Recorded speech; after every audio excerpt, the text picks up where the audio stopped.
Hey everybody, Podgy here for episode 2 of my Guide to Sniper. We're going to be looking at aiming style, specifically focusing on the tiresome debate on what is considered to be the best aiming style. However, before I get into my discussion, I want to say that, like I mentioned with sensitivity, there is no best and true aiming style.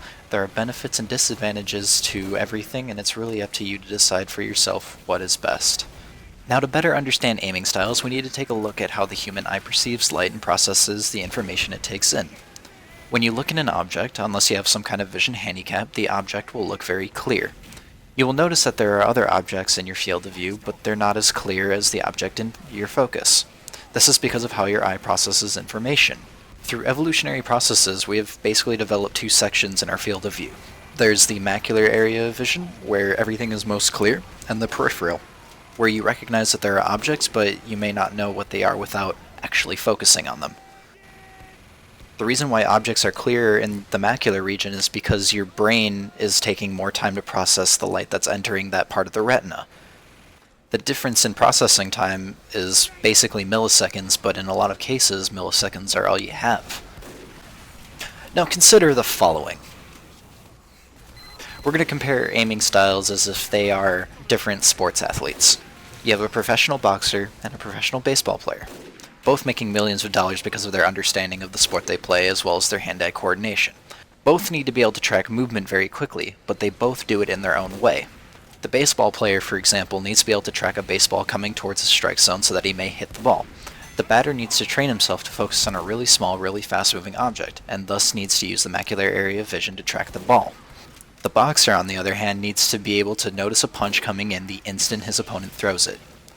The boxer does not need to focus on every punch because his opponent's fist is larger and easier to see than that of a baseball. In fact, he shouldn't be tracking his opponent's fist because the macular area of vision is notably slower than the peripheral vision. Even if the fist isn't as clear, his peripheral vision is still very accurate when tracking the punch. So instead, the boxer focuses on a static central point on his opponent, like his chest or his nose, and lets his quicker peripheral vision interpret when a punch is coming and where it's coming from, allowing him to react accordingly. The boxer is still tracking his opponent's punch, but he's being more efficient by using less information to achieve his goal. Now let's think of the boxer and the baseball player as aiming styles in TF2. The baseball player uses skills that relate to track aiming, and the boxer uses skills that relate to flick aiming. Allow me to explain. Based on what I said, you can get the idea that flick aiming is just a modified way of tracking, and yeah, you'd be right. It's simply a more sudden type of tracking.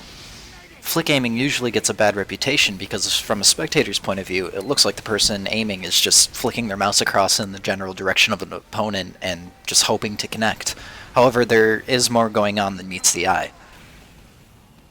One reason flicking works is because TF2 class silhouettes are easily distinguishable, and therefore you'll know their speed. A flick aiming sniper will place their crosshair in a place where they expect an enemy, and once they identify their target's speed and direction, the sniper can predict where the target will be and flick to that point and hit their shot.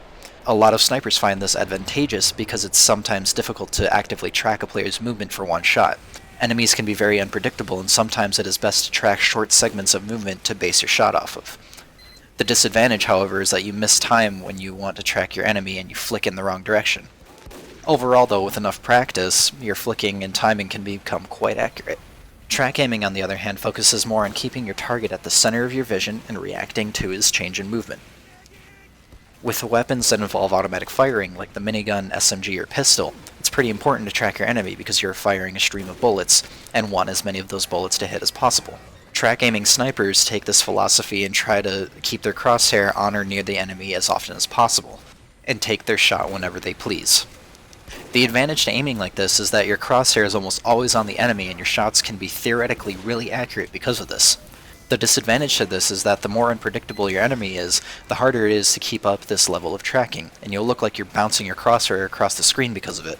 Overall, just like flicking, this method can be very accurate if you practice. In the end, it honestly doesn't matter what you choose to do as long as you're able to aim well with whatever style you choose. You may find that adopting certain styles during certain situations will work best. And I hope you guys enjoyed the video and found it educational. Drop a like if you did. If you have any questions, feel free to ask in the comments section. Hit that subscribe button for more of my content, and I'll see you guys in the next one. 1, 2, 3.